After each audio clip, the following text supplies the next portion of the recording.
Secunderabad BSP party MLA అభ్యర్థి ప్రకాష్ ఆధ్వర్యంలో అడ్డగుట్టలోని గడప గడపకు ప్రచారం నిర్వహించారు. ఈ కార్యక్రమంలోని ఆయన మాట్లాడుతూ ప్రజల సమస్యలు అడిగి తెలుసుకుని తనకు ఓటు వేసి భారీ మెజారిటీతో గెలిపించాలని విజ్ఞప్తి చేశారు.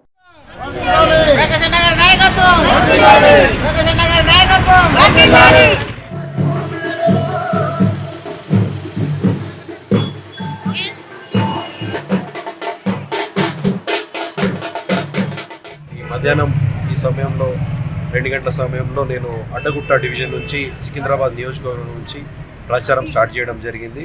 నేను చూసినాను, ఈ ఏరియా అంతా కవర్ చేసినాను, సిగ్నిఫికెంట్ ఏరియా అయితే కవర్ చేసినాను. దీంట్లో మౌలిక సదుపాయాలు which are related to the municipal, English Telugu మీద చెప్తున్నంటే అడ్మినిస్ట్రేషన్ వ్యవస్థ కూడా తెలియాలి. మన దగ్గర ఉన్న గ్యాప్స్ ఏంటి అన్నది.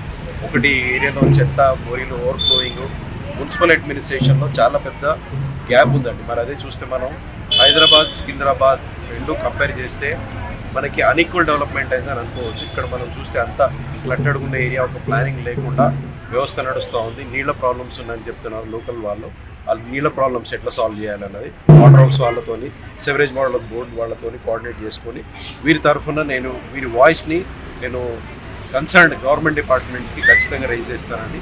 మరి ఇప్పటివరకు ఉన్న వ్యవస్థ, గవర్నమెంట్ డిపార్ట్మెంట్స్ కానీ, లేకపోతే టీఆర్ఎస్ గవర్నమెంట్ కానీ, బీఆర్ఎస్ గవర్నమెంట్ కానీ, వాళ్ళ ప్రజాప్రతినిధులు ఏం చేస్తున్నారో నాకు తెలియదు.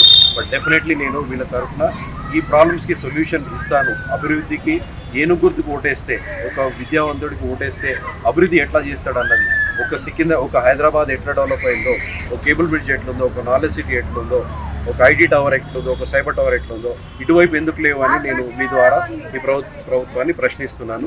వీళ్ళందరికీ అభివృద్ధి కావాలి. మరి ఈ మండు టెండర్లో మీరు చూసినారు ఎంతమంది స్త్రీలు ఉన్నారో, వాళ్ళ బిడ్డలు ఎత్తుకొని వాళ్ళంతా ఏనుగుర్తుని, ఆర్ఎస్పీ గారిని ఎందుకు నమ్ముతున్నారంటే అభివృద్ధి చేస్తారు అనే ఒక నమ్మకంతో. అభివృద్ధి కావాలి, మన బతుకులు బాగుపడాలని. అవి చేయాలంటే ఎవరో వచ్చి చేయరు, మన మధ్యలో మనమే ఉండి మనతోనే అభివృద్ధి స్టార్ట్ కావాలని వీళ్ళు ప్రగాఢంగా నమ్ముతున్నారు.